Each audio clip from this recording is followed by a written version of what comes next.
Wayne, my staff says you even fed them. I don't know. I'm going to worry about going home. And Wendell Young, UFCW. 76.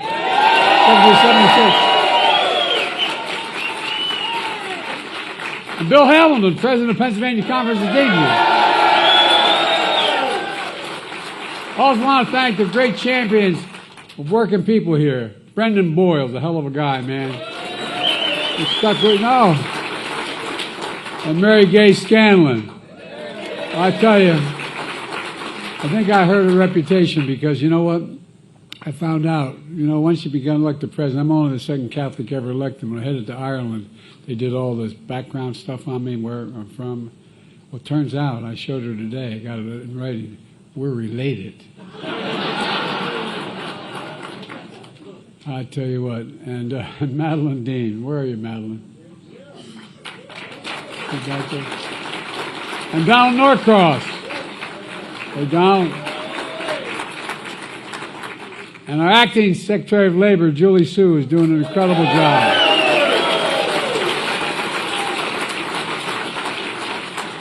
And the guy, if you're in trouble, you're in a foxhole, man, you want him with you. That guy right there, what's his name? Bobby, good to see you, Bobby. You're great. I'm serious. He's always there. Look, know the simple truth, as I said. Wall Street, and please, if you have seats, take them.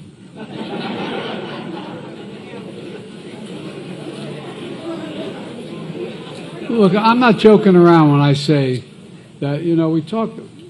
I come from Delaware. I represented Delaware for 36 years in the United States Senate.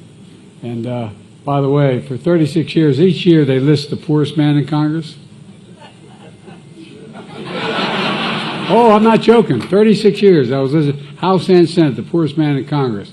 Never thought myself poor, but I guess came from a typical middle-class family. They were breaking your neck. My dad used to have an expression, say, Joey, a job's about a lot more than a paycheck. A job's about your dignity. It's about respect. It's about being treated with respect. It's about being able to look people in the eye. Be able to look your kid in the eye and say, honey, it's going to be okay, and know it's real. That's what this is all about, man. I'm so sick and tired of the corporate notion of that if corporations do well, we all do well. I want corporations to do well as long as their employees do well. But man, the way it's working now and the way it's been working, not been working so well. Look, so I mean what I say. Wall Street did not build this country. They're not bad guys. They're just a little greedy sometimes, but they're not bad guys. But the middle class built the country. And it's not a joke. You guys built the middle class for real. There would be no middle class. Look, just since I've been elected, I'm proud to be listed as the most pro-union president in American history. The middle class has grown. The middle class is growing. They're the best economy in the world right now because of you. Thank you, John Dean and John Frisco, both Johns, for the introduction. And most of all, thanks for sharing your stories. Look, think about what they just described. You all understand it well, but the folks maybe listening don't quite understand as much. It's a story so many union workers could tell about working for decades to raise a family. Working for decades. I remember my dad lost a pension. We lived in a 3-bedroom house, split-level home, and down in Wilmington, Delaware, when they're in a suburban area of Wilmington, when they're building like 44 homes, the same kind of homes. They were a decent home, but we had 4 kids living there and a grandpa. And I remember how restless my dad was one night because my wall of my bedroom was up against his when me and my 2 brothers were in that room. And I asked Mom next morning, I said, what's the matter? He said, but Dad, he just lost his pension. Just lost his pension. Putting money away from paycheck to paycheck for a dignified retirement, knowing that when the time comes that pension you've earned will be there, is critical, just for peace of mind. It has phenomenal impacts on how marriages work and how families hold together when you have that knowledge, because there's so much pressure. But then you retire and find out all those years of work and sacrifice are slashed through no fault of your own. None. Imagine what that does financially, emotionally, and to your dignity. It's wrong. It's just simply wrong. It should have never happened. Never. But then think about what it means to be made whole again. To have your lives, your pension restored. Not only don't have to worry about it, but about what you're going to be able to do. It matters. It matters. 4 years ago, Kamala and I inherited a pandemic that was raging and the economy was reeling. So we went to work right away and we enacted the American Rescue Plan. They did a lot more than just pension, for the most significant economic relief package in the history of America. Delivered immediate relief to folks that need it most. But not a single, and this is what's changed. I was in the Senate long, I know I look like I'm 40, but I'm a little older. But all kidding aside, we used to have real differences in the Senate. But at least when the critical things, we end up getting together. But not anymore. This is a different deal we're working with. Not a single solitary Republican in the House or the Senate, not one, voted to help with the pensions. Not one single one. No, it's not so much about, it's the way things have gotten. You know, it's like you either vote the right way of one guy wants it or you're in trouble. It's wrong. It's not who the hell we are. I believe a lot of those Republicans who voted no thought it was wrong. But they're afraid to vote the right way. As part of the American Rescue Plan, Kamala and I worked like hell to include the Butch Lewis Act to protect the pension of millions of union workers and retirees from Pennsylvania throughout Ohio, Michigan, Wisconsin, all across America. Simply put, the Butch Lewis Act is the most significant investment in pension security for union workers and retirees in over 50 years.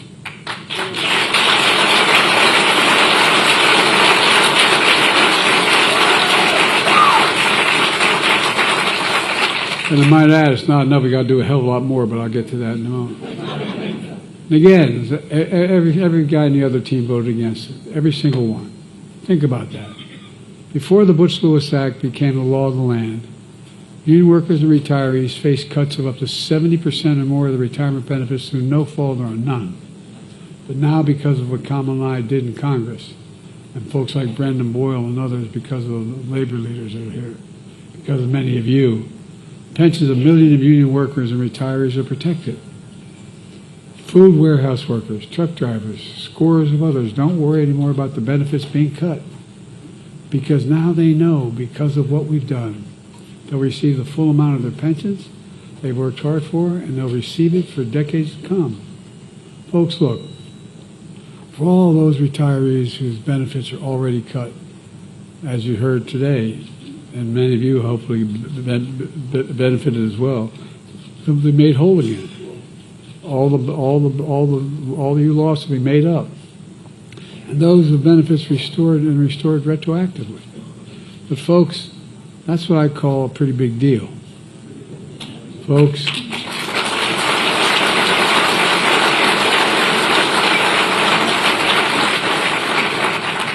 so I came to North Philly today to announce major progress we made in implementing the Butch Lewis Act. But this morning, the U.S. Department of Labor released a report which shows that since we passed the law in March of 2021, we've already protected the pension of over 1.2 million workers and retirees. And that includes over 65,000 workers and retirees across Pennsylvania alone. For retirees whose benefits are cut or at risk of being cut, we paid them back more than $1.6 billion so far. That's about $13,600 already paid back in the pockets of each retiree, and some are even more. It's a game changer. Today I'm also announcing $684 million from the Butch Lewis Act to restore pensions for additional 29,000 members of the United Food and Commercial Workers Union.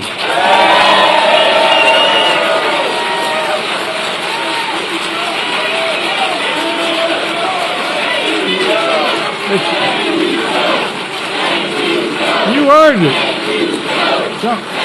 Don't thank me, thank you. You shouldn't have to thank anybody. You shouldn't have to thank anybody. Look, there are nearly 11,000 workers and retirees living right here in Pennsylvania. For years and years, union workers have been driving trucks from factories to stores, bagging your groceries, constructing your buildings, your bridges, your roads. We need to do so much more. for iron workers, bricklayers, carpenters, laborers, plumbers, truck drivers, food workers, and more. These workers are working hard today. They deserve a secure retirement they've earned for the rest of their lives. Folks, look, we're just getting started. By the way, that little big bill we passed for, dealing with infrastructure, $1.3 trillion, that's what that bill is worth. Remember the last guy when he was president, he said he had every week, we're going to have infrastructure week. Never been, he didn't do a damn thing. But too many of them face painful cuts to the benefits they worked so hard and counted on. Some of you losing 40, 50, 70% of your pensions through no fault of your own. That's why the Butch Lewis Act is so important to pass in the first place. And when it comes to office, when I came to office, I was determined to restore guaranteed pensions that were earned and paid into. I was also determined to fundamentally transform the way the economy works for everyone. I got so sick and tired of the trickle-down economics. Remember that's how it worked? The rich, if they do well, they'll pay their taxes and they'll trickle down and we'll all benefit. Well, not a hell lot trickle down to my father's kitchen table. No, I'm not joking. I'm dead earnest here. To grow the economy, we decided to change the way we did it. And if you notice, there's no reason why you would notice, but all the international economic publications are talking about it now. I decided we're going to grow the economy from the middle out and the bottom up. When the middle class does well, everybody does well. The wealthy do well. Put workers first. Support unions. Invest in all Americans. When we do these things, we do well. That's what we're seeing. 16 million new jobs created just so far. The greatest job creation record of any single presidential term in American history. 1.6 million manufacturing and construction jobs. And where is it written in America can't lead the world in manufacturing? I got so tired of hearing that we can't. Come on, man. No, I'm serious. Think about it. We have the best workers in the world. That's not hyperbole. That's a fact. When I decided to bring back the chips industry back, we invented that little chip that goes in all those computers. We invented it. We used to have 40% of the market. We got down to 4% of the market. Well, guess what? I told my staff, even they thought I was crazy. I said, I'm going to South Korea. I'm going to sit down with them and make sure that we start making this stuff home. So that was Samsung. They invested $15 billion coming back to the United States to build those chips here and build those factories here. But over 60 billion more is being made here. And it's just getting started. We're just getting started. These fabs, they call them, they're the biggest football fields. These fabs, you know what the average salary is? $110,000 a year, and you don't need a college degree. And we're just getting started. This past week, we get very encouraging news about the economy. Inflation continues to drop. Remember they said, Biden's going to get elected, there's going to be a recession. Give me a freaking break. We got it back down from goes to 9% down to nearly 2%, which means people have more money in their pockets now than did before the pandemic, and we're continuing to see economic growth. Today, union workers are modernizing American infrastructure from roads, bridges, airports, ports, clean water, affordable high-speed internet for every Pennsylvanian, not some, every. And thanks to the bipartisan infrastructure law, Pennsylvania has received $18 billion so far for 2,000 projects. So far. And that includes $1 billion for the city of Philadelphia in a few months since Mayor Parker's been in office. They already got $1 billion to it. Look, folks, I signed an executive order to make sure large federal construction projects use project labor agreements that are negotiated. Not a joke. Negotiated between unions and companies before the construction begins, because we make sure construction is top-notch, on time, and on budget. And by the way, employers are starting to figure it out. Not a joke. I told you about Samsung. When the guy said, why are you coming to the United States? He said two reasons. One, you have the best workers in the world. I'm not a joke. Most qualified workers. People think, I wish union would start talking about what it takes to become whatever you decide to be, whether anything from electrician to whatever. You have to do somewhere between 4 and 5 years of apprenticeship. It's like going back to school, man, like going to college. But people don't know it. People don't know it. We got to talk more about it. So people who aren't in unions understand just how damn qualified you are and how hard you work to get to where you are. You know, Buy American used to be the law of the land. By that it is, look, the way it works is supposed to work. Back in the 30s, when they were trying to bust unions and prevent them from coming to be in the first place. But they passed a law under Roosevelt, which said that if you're going to form a union, you can't do the following things to try to break the union. But there was a provision in there, and that nobody paid attention to. It said, and when the president spends money given to him by the Congress to do something for the country, he has to use American products, and he has to use American workers. Nobody did it. No, not a joke.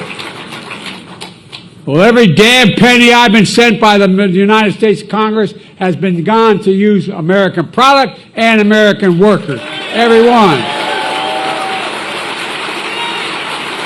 Not a joke. It's why we're growing so well. Federal projects helping build American roads, bridges, highways are now being made with American products, built by American workers, creating good paying American jobs. In fact, we're requiring those kinds of projects to pay Davis-Bacon wages for every single family out there. Look, folks, many of those jobs don't require a college degree, but in fact, we extended the registered apprenticeship program. Remember when the corporation said, don't worry, we'll take care of training, we'll take care of apprenticeships? Give me a break. So what did we do? We decided we were going to make sure they were available. The result being over 1 million apprentices since we've come to office. 1 million new apprentices have come to office. And like I said, a lot of folks don't realize an apprenticeship is like earning a college degree. An apprenticeship, you train for 4 or 5 years. They're some of the best workers in the world. Kamal and I have always believed that National Labor Relations Board should be pro-labor. But those who are involved in leading unions, you know what it's been under the last guy. Anti-labor people put on the Labor Relations Board. Not anymore. Not anymore. That's why one of the most significant things we've done is appoint National Labor Relations Board members who actually believe in unions and believe in your right to organize. As I said, I'm honored to be considered the most pro-union president in American history, and I'm proud to be the first president to walk a picket line. And Kamala is proud to have walked a picket line as well. The other guy looks for picket lines to cross, but we've always had your back. We've always had your back. Well, look, I don't want to get going here. We owe you so much. I really mean it. The country owes you so much. Let me close with this. When I was being raised in Scranton, where my dad taught me something that always stuck with me, and I mentioned to you before that a job is a lot more than a paycheck. And it really is. Think about it. Think about what it is. It's about your dignity. It's about how you're treated. It's about how people look at you, look up to you, not down at you. It's about your place in the community. It's about being able, as I said, to look your kid in the eye and say, honey, it's going to be okay, and mean it. Mean it. That's the value set I learned here in Pennsylvania. The value set that's at the core of the American labor market, union market. A movement made up of extraordinary people like you. And I'm not just trying to be nice, man. I'm not running again. You're stuck with me. And the one thing I don't think anybody can argue is I never haven't done what I've said I'm going to do.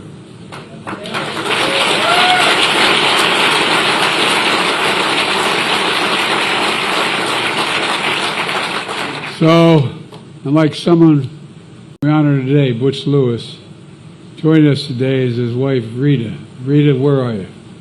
Come on up here.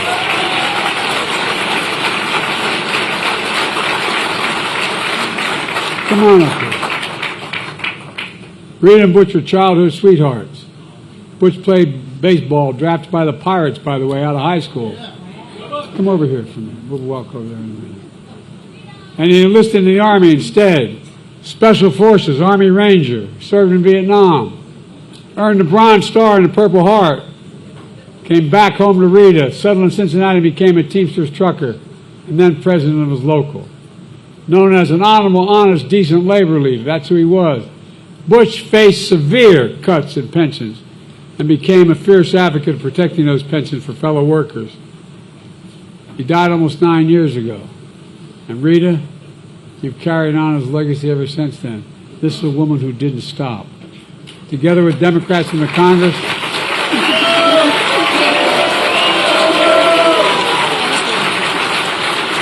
the Butch Lewis Act I signed into law now protects pensions for millions of American workers, and it matters. Rita, can you please join me over here? Can you all hear me from here?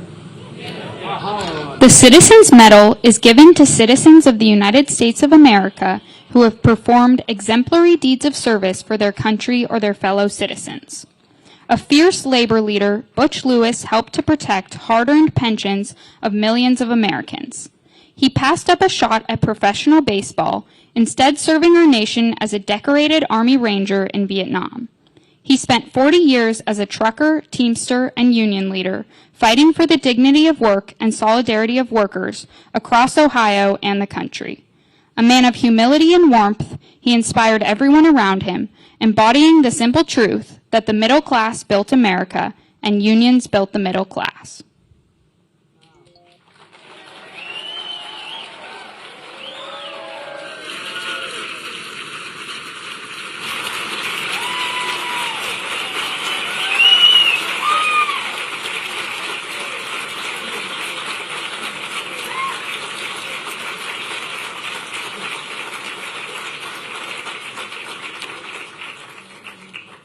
This is on the verge of being inappropriate. Thank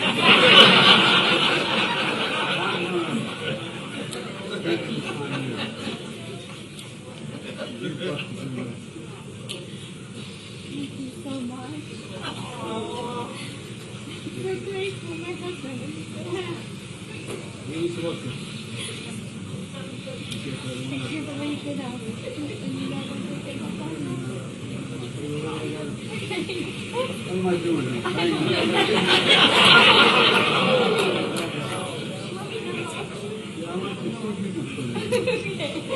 can see through these tears. I don't know if I can. I'll tell you what, I'm not going to pray. Oh, no, you're not. You never would. But I've never had a present.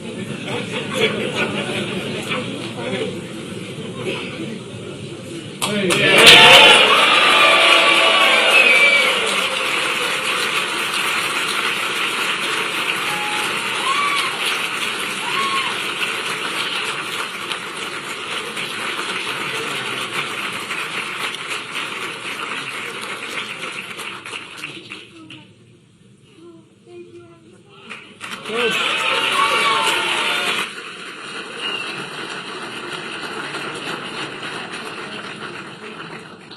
My dad had another expression. He used to say, for real. Remember, Joey, family is the beginning.